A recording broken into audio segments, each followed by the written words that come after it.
19 फरवरी की शाम होते होते दिल्ली के मुख्यमंत्री की कुर्सी पर कौन बैठेगा यह तय हो चुका था। जी हाँ, पहली बार की विधायक रेखा गुप्ता होंगी दिल्ली की मुख्यमंत्री। बुधवार शाम विधायक दल की बैठक में इसका ऐलान किया गया। उन्होंने एलजी से मिलकर सरकार बनाने का दावा पेश किया। लेकिन यहाँ जानने वाली बात यह है कि पहली बार विधायक बनी रेखा गुप्ता को आखिर बीजेपी ने अपना मुख्यमंत्री कैसे चुन लिया। रेखा गुप्ता के मुख्यमंत्री बनाए जाने पर क्या आरएसएस ने कर दिया खेला? वो कौन से दो नेता थे जिन्होंने सभी विधायकों से मिलकर सुलझा दी दिल्ली के मुख्यमंत्री पद की गुत्थी? कौन है आरएसएस के करीबी मानी जाने वाली रेखा गुप्ता? उनको मुख्यमंत्री बनाए जाने पर कांग्रेस नेता अलका लांबा ने क्यों किया 30 साल पुरानी तस्वीर को शेयर? ये बीजेपी के दिल्ली में बढ़ते प्रभाव का सबूत था कि रेखा गुप्ता के चुनाव की घोषणा सुनते ही लोग खुशी से झूम उठे। दिल्ली विधानसभा चुनाव में भाजपा ने 8 महिला प्रत्याशियों को टिकट दिया था। इनमें से 4 ने जीत हासिल की है। रेखा गुप्ता ने शालीमार बाग सीट पर जीत हासिल की। रेखा गुप्ता की जीत ने दिल्ली के राजनीतिक इतिहास में एक नया अध्याय लिख दिया, जो उम्मीदों, वादों और सकारात्मक बदलाव की संभावनाओं से भरा था। रेखा गुप्ता के मुख्यमंत्री बनने का रास्ता बीजेपी और राष्ट्रीय स्वयंसेवक संघ यानी आरएसएस ने तैयार किया। आरएसएस, जो एक पावरफुल सोशियो पॉलिटिकल ऑर्गेनाइजेशन है, ने सबसे ऊंचे पद के लिए उनका नाम सुझाया। बीजेपी ने उनकी काबिलियत और उनके समर्थन को देखते हुए ये सुझाव मान लिया। इस फैसले के बाद बीजेपी ने रविशंकर प्रसाद और ओम प्रकाश धनखड़ को ऑब्जर्वर बनाया। इनका काम चुनाव प्रक्रिया पर नजर रखना था। ये दोनों सभी बीजेपी एमएलए से अलग अलग मिले। उन्होंने गुप्ता जी के सरकार चलाने पर चर्चा की। बीजेपी विधायक दल की मीटिंग में उनका नाम फॉर्मली नॉमिनेट किया गया। 2 सीनियर एमएलए सतीश उपाध्याय और विजेंद्र गुप्ता ने रेखा गुप्ता के नाम का प्रस्ताव रखा।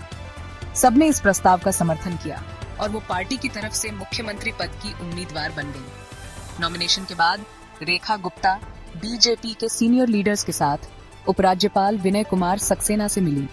उन्होंने सरकार बनाने का दावा पेश किया, जो रेखा गुप्ता को ऑफिशियली मुख्यमंत्री बनाने की तरफ एक जरूरी कदम था। रेखा गुप्ता का दिल्ली की मुख्यमंत्री बनना बेहद अहम है। बीजेपी और उसके अलाइज नेशनल डेमोक्रेटिक अलायंस यानी एनडीए द्वारा रूल्ड 21 राज्यों में वो अकेली महिला मुख्यमंत्री बनी। ये बात इंडियन पॉलिटिक्स में महिलाओं की कम रिप्रेजेंटेशन को दिखाती है, वो भी उन पार्टीज में जो महिला सशक्तिकरण की बात करती है।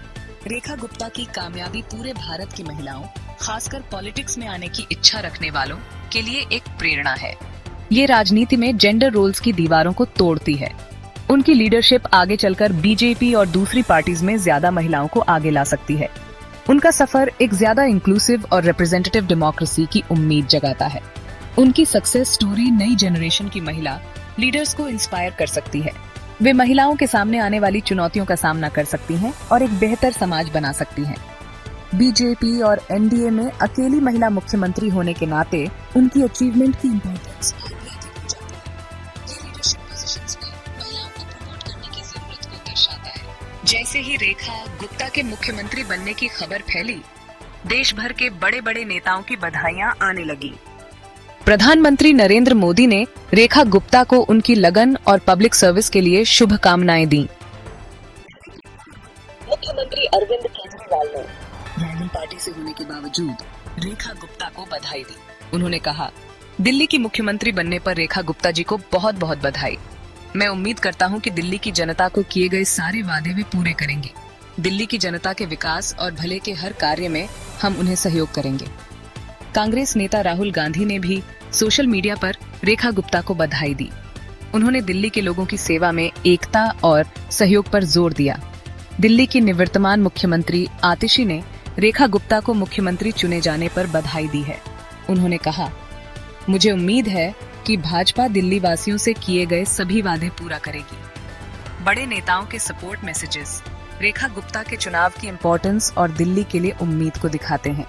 ये मैसेजेस पॉलिटिकल डिफरेंसेस से ऊपर उठकर शहर और उसके लोगों की भलाई के लिए कमिटमेंट को दर्शाते हैं। रेखा गुप्ता का राजनीतिक जीवन मुख्यमंत्री बनने से बहुत पहले शुरू हो गया था। आरएसएस और बीजेपी की डेडिकेटेड मेंबर, उन्होंने पार्टीज में कई पदों पर काम किया, वैल्यूएबल एक्सपीरियंस हासिल किया और अपनी लीडरशिप स्किल्स को निखारा। वो बीजेपी महिला मोर्चा यानी बीजेपी की विमेन्स विंग की एक्टिव मेंबर थीं और आखिरकार नेशनल वाइस प्रेसिडेंट बनी। हाल ही में हुए दिल्ली विधानसभा चुनाव में रेखा गुप्ता ने शालीमार बाग कंस्टिट्यूएंसी से चुनाव लड़ा। उनकी टायरलेस कैंपेनिंग और पब्लिक सर्विस के लिए डेडिकेशन ने वोटर्स को प्रभावित किया। उन्होंने आम आदमी पार्टी की वंदना कुमारी को हराकर चुनाव जीता। शालीमार बाग में उनकी जीत ने उन्हें दिल्ली विधानसभा में एंट्री दिलाई और मुख्यमंत्री बनने का रास्ता तैयार किया। एक डेडिकेटेड पार्टी वर्कर से दिल्ली की मुख्यमंत्री बनने तक का उनका सफर उनकी मेहनत, लगन और पब्लिक सर्विस के प्रति समर्पण का प्रमाण है। जैसे ही वो अपने नए रोल की शुरुआत करती हैं, दिल्ली के लोग उनके द्वारा लाए जाने वाले बदलावों का बेसब्री से इंतजार कर रहे हैं। उनका अनुभव, शहर और उसके लोगों के प्रति डेडिकेशन दिल्ली के उज्जवल भविष्य की उम्मीद जगाता है।